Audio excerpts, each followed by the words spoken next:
నమస్తే రాజా గారు. నమస్కారం అండి. డాక్టర్ గారు, సీజనల్ గా వేరకోస్ వెయిన్స్ ఎక్కువ అవటం కానీ తక్కువ అవటం కానీ ఇబ్బంది పెట్టడం కానీ ఇలాంటి అంశాలు ఉంటాయండి? ఎందుకంటే ఇప్పటి వరకు అసలు ఈ విషయం మనం ఎప్పుడు మాట్లాడుకోలేదు. డెఫినెట్ గా అండి, వారికోస్ వెయిన్స్ లో చాలా సీజనాలిటీ చూస్తాం మనం. సో ఒక సీజనాలిటీ ఏంటంటే మనం చూసేది సమ్మర్ మంత్స్ లో చాలా బ్యాడ్ అవుతుంది, చాలా ఎక్కువ అవుతుంది. చాలా ఎక్కువయ్యి మనకి ఏంటంటే లోపల పుళ్ళు పడిపోవడము, ఆ హీట్ వల్ల అవన్నీ సాగటము, ఇవన్నీ జరుగుతాయి. ఆ హీట్ వల్ల వెయిన్స్ సాగి బ్లడ్ అంతా దగ్గర ఇంకా ఎక్స్ట్రా కూరుకొని ఉండిపోవడము, ఇవన్నీ జరుగుతాయి. అలానే ఇది ఇన్ఫెక్షన్ సీజన్. ఇప్పుడు ఫర్ ఎగ్జాంపుల్ రైనీ సీజన్ లో మనకు రకరకాల బ్యాక్టీరియాలు, వైరస్లు అన్నీ ఉంటాయి. అవునండి. సో అలాంటప్పుడు ఏంటంటే ఈ బాడీలో ఇన్ఫెక్షన్ టెండెన్సీ పెరుగుతుంది. అలాగా కొన్నిసార్లు కాళ్ళలో అధికమైన ఇన్ఫెక్షన్స్, ఇప్పుడు మేము ఫర్ ఎగ్జాంపుల్ ఇవాళ నేను ఆల్మోస్ట్ 11 ఇన్ఫెక్షన్ చూసాను. సివియర్ సెల్యులైటిస్, కాళ్ళల్లో వచ్చే ఇన్ఫెక్షన్ ని మనం సెల్యులైటిస్ అని సంబోధిస్తాం. వీటి కౌంట్ కూడా చాలా పెరిగిపోతుంది, గణనీయంగా పెరుగుతుంది రైనీ సీజన్లో. అలానే కొంచెం వింటర్ వచ్చేటప్పటికి కాస్త టెంపరేచర్ సర్దుకొని కొంచెం శీతలంగా ఉండటం వల్ల ఆ వెయిన్స్ అంత సాగవు. సో వింటర్ లో కొంత ఇంప్రూవ్మెంట్ కూడా చూస్తాం. టు బి ఫేర్, ఇక్కడ మన ఒక రాంగ్ కాన్సెప్ట్ ఏంటంటే ఈ వింటర్ లో తగ్గిపోతే ఇది అయిపోయిందిలే, ఏదో ఒక మంత్ బాధ పెట్టింది, అవి మట్టికి ఏవో తగ్గిపోతాయి అనుకోవడం చాలా పొరపాటు. కానీ వింటర్ లో పెయిన్స్ కూడా ఎక్కువ ఉంటాయి కదండి. ఇప్పుడు మనకి ఏదైనా నొప్పి తగిలితే కొంచెం పెయిన్ ఎక్కువగా ఉంది అని అనుకుంటాం. ఓవరాల్ గా పెయిన్స్ ఎక్కువ అవుతాయి. బట్ ఈ అక్యూట్ ఇన్ఫెక్షన్ అంటే బాగా వాచిపోవటం, సెల్యులైటిస్, ఎర్రగా అవటం, కాలు ఉబ్బిపోవటం, ఇలాంటివి అంత గమనించాం వింటర్ లో.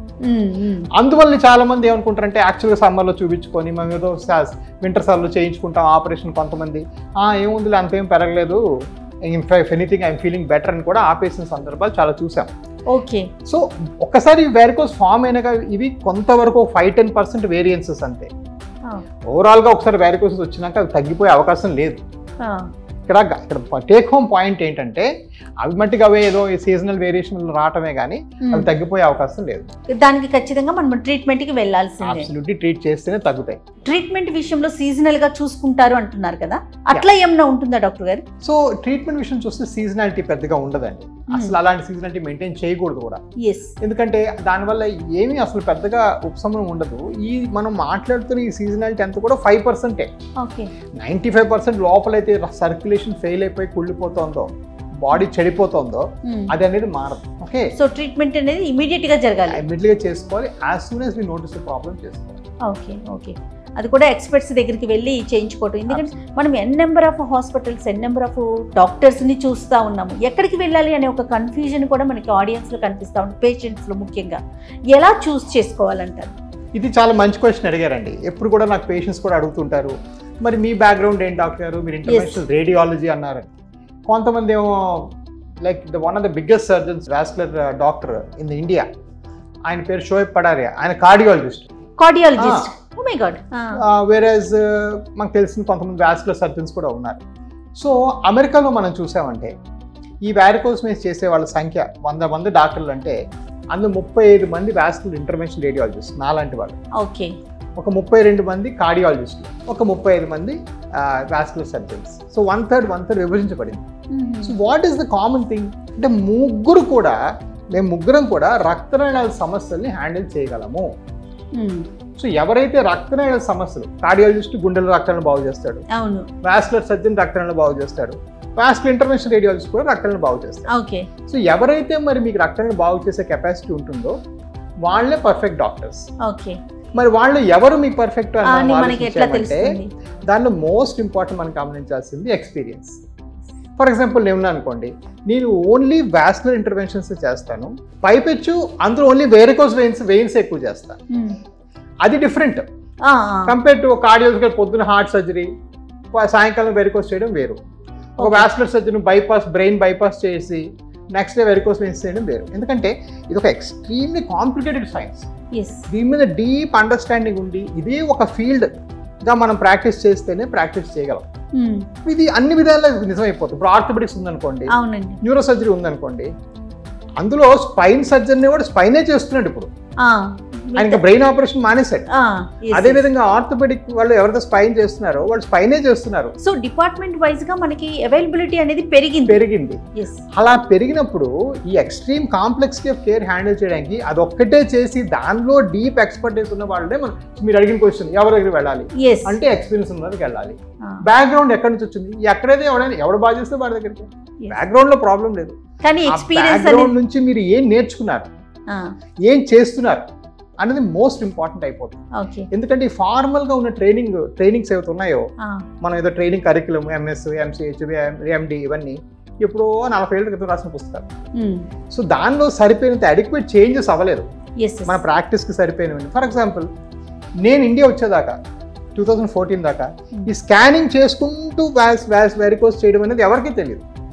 ప్రతి వాళ్ళు ఎక్స్ అని మార్క్ చేసి ఎవరికో దగ్గరకు పంపించి స్కానింగ్ కి వాళ్ళు చేసిన గుర్తులు పెట్టుకుని ఆపరేషన్ చేసేవారు. అవునవును. ఫస్ట్ అది రివల్యూట్ చేసింది నేనే 2014లో.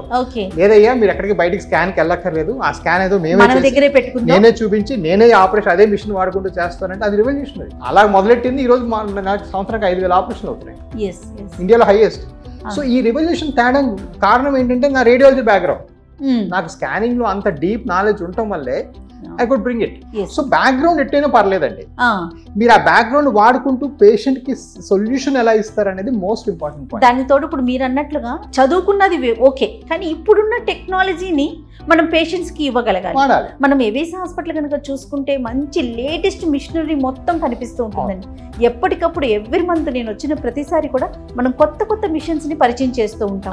దాని మీద మీ ఇంట్రెస్ట్ ఎక్కువగా కనిపిస్తూ ఉంటుంది డాక్టర్ గారు. అబ్సల్యూట్లీ అండి, అది is very close to my heart. నేను ఏంటంటే అందరూ ఏదో వస్తువులు, కార్లు, నగలు అలా కొనుక్కున్నట్టు నాకు ఈ మిషన్ లిస్ట్.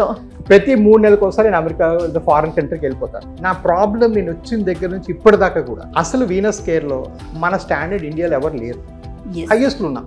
హైయెస్ట్ ఉన్నప్పుడు మరి ఒక ప్రాబ్లం ఏంటంటే మనకి కొంచెం కాంప్లెసెన్స్ వచ్చేస్తాయి. మనకు మించిన ఎవడున్నాడులే, మనం 10 ఏళ్ళు కామ్గా కూర్చుని అయిపోతుంది. నాకు అది చాలా భయం. అలాంటి కాంప్లెసెన్స్ రాకూడదు, అలాంటి గర్వం రాకూడదు. We should very humble and very foolish. We should be very humble and very foolish. అది నా లైఫ్ మోటో. కాబట్టి నేను 2-3 నెలలకు ఒకసారి ఏదో బ్రెజిల్లో, యుఎస్లో కూడా లేని ట్రీట్మెంట్ బ్రెజిల్లో ఉన్నాయి. వాళ్ళు కాస్మెటిక్లీ కాన్షియస్. కొంచెం వేడి దేశం, బాగా పాష్ కంట్రీ, అందరూ కాస్మెటిక్ అందంగా ఉండాలి లెగ్స్ వాళ్ళకి. చాలా they maintain a very high impression. అందుకని ఆ బ్యూటిఫికేషన్ కోసం ఆ ఎర్లీ వెరికోస్ వెయిన్స్ ట్రీట్మెంట్ అయితే ఉందో ఆ మాడ్యూల్ అంతా నేను బ్రెజిల్ నుంచి దింపాను. అమెరికా లేదు అది. మెయిన్ అంటే హాఫ్ ఆఫ్ అమెరికా చల్లగా ఉంటుంది, పొడుగు దుస్తులు వేసుకుంటారు. సెకండ్ హాఫ్ అమెరికాలో ఇన్సూరెన్స్ లేకపోతే ఎవరు ట్రీట్మెంట్ చేసుకోరు. ఈ కాస్మెటిక్ ట్రీట్మెంట్ ఇన్సూరెన్స్ కవర్ చేయరు. కాబట్టి నేను ఇన్సూరెన్స్ లేని కంట్రీ ఏదో బ్రెజిల్ ఎత్తుకుని అక్కడికి వెళ్ళి 2 వారాలు నుండి వచ్చాను.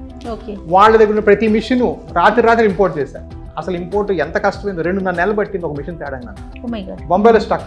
వాళ్ళకి తెలియదు ఇది మిషన్ ఇండియాలో ఎందుకు వస్తుందంటే ఈ పర్పస్ అంటే ఈ పర్పస్ లేదే మా బుక్ లో అంటాడు. మళ్ళీ సెంట్రల్ గవర్నమెంట్ పర్మిషన్ తెచ్చుకొని మీరు తెప్పించాం. సో ఈ మిషన్స్ కొనటం ఇదంతా ఏంటంటే it's an outcome of what is best in the world.